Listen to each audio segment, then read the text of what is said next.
After the first speech in support of the resolution, the floor is taken by the first negative speaker. This speaker introduces the team's debate case and then proceeds to refute the arguments of the affirmative team, responding critically to the reasoning and evidence presented by the other side. I am arguing that arranged marriage is not good for Nepal. Arranged marriage violates our individual rights, widens the gap between people, and is not good for developing countries like Nepal. My first argument is that arranged marriage works against individual rights and freedom.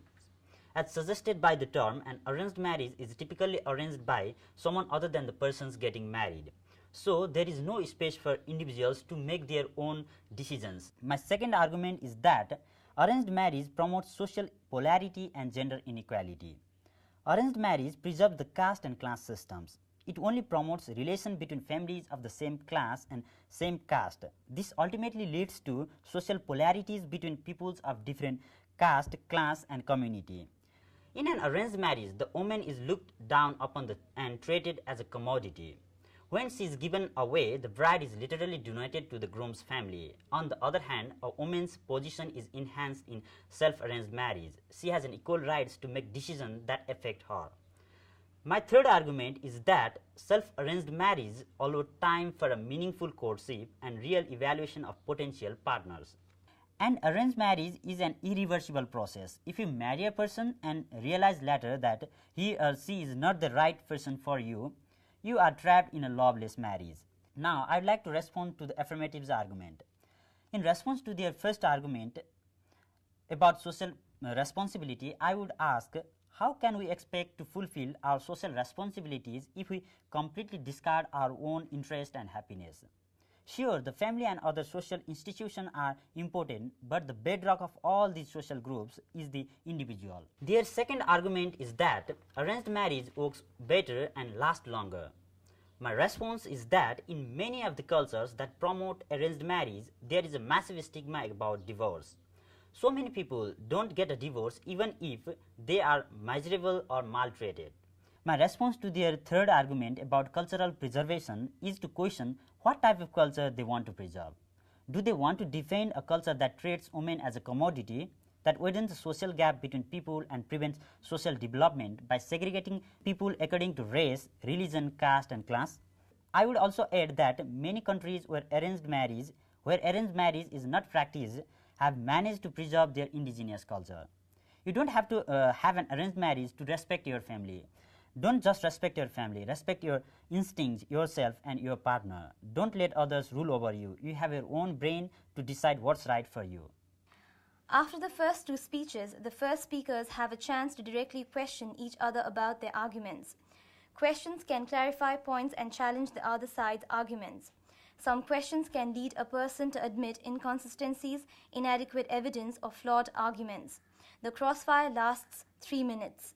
My first question to the affirmative side is that do you know yourself better than the others, like your families and communities? The word that you have used over here, you, is not an isolated form in itself. It's the social identity as individual finds meaning in the society. That's why society always gets more priority to the individuals, and you cannot neglect your social responsibility emphasizing your individual right. My second question to the negative side is, should marriage be used as a means to end social inequality? Good relations between two persons, two communities and families is very for the social harmony and social development too. No one can deny that good relations promote social equality and decrease the social polarities in context of developing countries like Nepal. Participants should be friendly towards each other and treat each other with respect. In every debate, courtesy is important.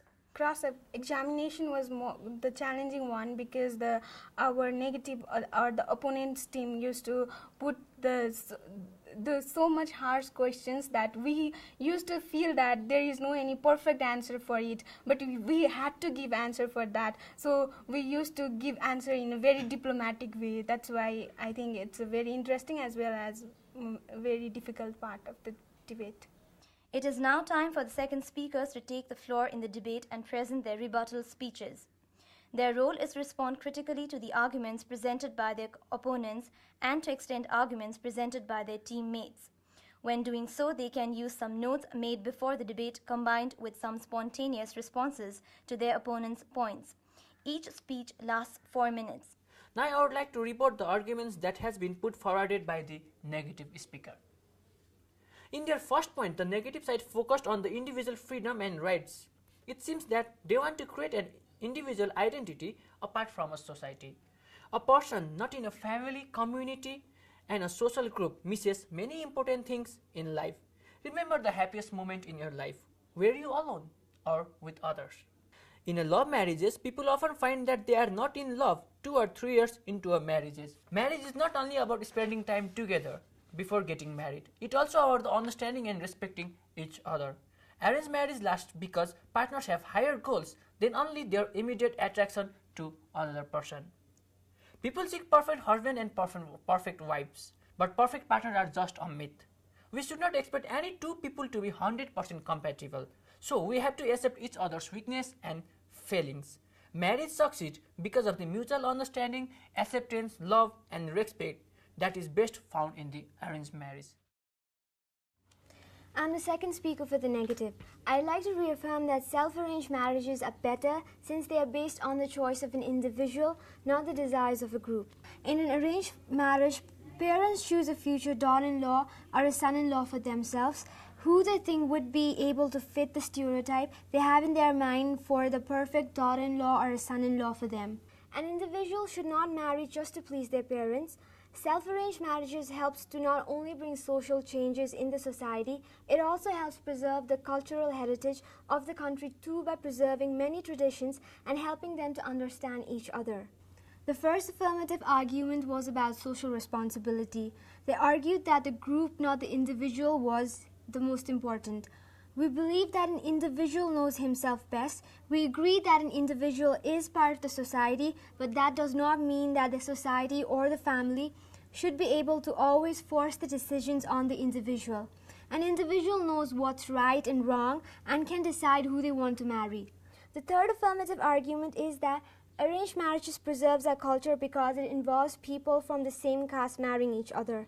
If people only consider partners from the same caste, class, and religion, then social harmony cannot be achieved. Instead, there will continue to be great distances between different groups in the society. So I'd like to conclude by saying that people should marry, a person should marry another person they think they are compatible with, who they believe they can spend their life with, and one should not marry just to please their parents. It's you, not your mother or father, who will have to spend your life with your partner. By debating, one can improve their critical analytical powers, analysis power and all. And I think if there are some issue that you think is important, and then there are like different people having different views about it, if you debate, you can get to know each other's views properly and then come to a conclusion.